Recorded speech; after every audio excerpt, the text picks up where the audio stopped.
The moment they accused me of forging contracts at the board hearing, the lawyer demanded immediate asset freezes and criminal investigation.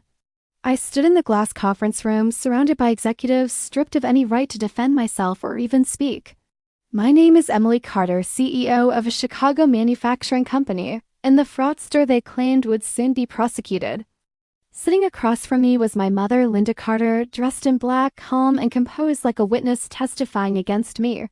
She said I was emotionally unstable and had controlled company decisions for years, insisting she must protect shareholder interests.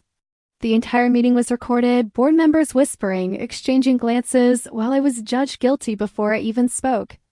3 years ago, when I took over the company, it was drowning in debt, with cash flow barely lasting 2 weeks. No one supported me, especially not my mother, who told me not to ruin my life for something that was not mine. I woke up at 4 every morning organizing client data, chasing deals, proving I was capable of leading. The first layer of pressure was public doubt when an investor openly asked where the real decision-maker was. He looked past me, waiting for a man, and when I said I was in charge, he laughed at me. That moment I realized I was not just saving the company, I was proving that I even existed. The second layer was public manipulation, with anonymous posts accusing me of controlling employees and securing deals through improper relationships. They implied inappropriate connections with clients, and the posts spread rapidly, drawing media attention and public judgment. Every attempt I made to explain the truth was dismissed as crisis management, making me look even more suspicious. The third layer was authority pressure when the bank suddenly froze part of our credit lines, citing internal management risks. She'd already started moving against me, setting everything in motion long before I realized what was happening. He said he needed to remain neutral and could not let emotions affect business decisions. But I knew his investment fund held company shares and he chose profit over me. The fifth layer was time pressure, when lawyers told me I had 48 hours to surrender control or face investigation. For the first time, I wondered if I had already lost. Frustration turned into pressure, pressure into anger, until I noticed a detail at the bottom of the contract.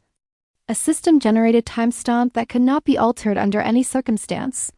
The signing time appeared 7 minutes before my system login, something that should have been impossible. I looked up and asked calmly if they were certain I'd signed the contract. No one answered, not a single person in the room. I pulled up back-end logs and projected them onto the main screen for everyone to see. The signing time was 9:12 a.m., while my login time was clearly 9:19 a.m. I continued speaking, asking how I could sign something before logging into the system.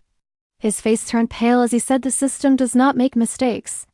I nodded and replied that if the system was correct, then someone else must be responsible. I opened a second file showing an email thread sent by Jason. The room felt frozen as the implication became clear to everyone present. Jason stood up immediately, accusing me of misleading the board. I ignored him and played a third piece of evidence, a recorded internal bank call. The recording confirmed the credit freeze request came directly from Linda Carter. I turned to the board and stated clearly that she was the one who initiated everything. Murmurs spread across the room as people began to shift their positions. My mother finally spoke, accusing me of being too emotional to lead the company. I smiled and asked why she knew about the contract issue 3 days in advance. She said nothing, and that silence changed everything in the room. But the real reversal had not yet happened. I walked to the table and opened the final document, a trust agreement named Carter Holdings Trust. I explained that everyone believed my father was the largest shareholder, but everything had been transferred 3 years ago. I continued saying the sole beneficiary of the trust was neither me nor my mother. The room went completely silent as everyone waited for the answer. I revealed that the beneficiary was the company itself, not any individual. Anyone acting against the company's interest would automatically lose management authority. I looked at the lawyer and said that included my mother. The lawyer reviewed the document and confirmed Linda Carter had lost her board authority. My mother stood frozen while Jason stepped back, fear visible for the first time. I opened one final video recorded by my father before he died. He said if I was watching, it meant they had already made their move.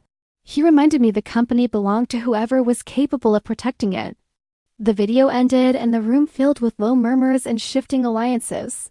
Some people began supporting me, others documented everything happening in real time.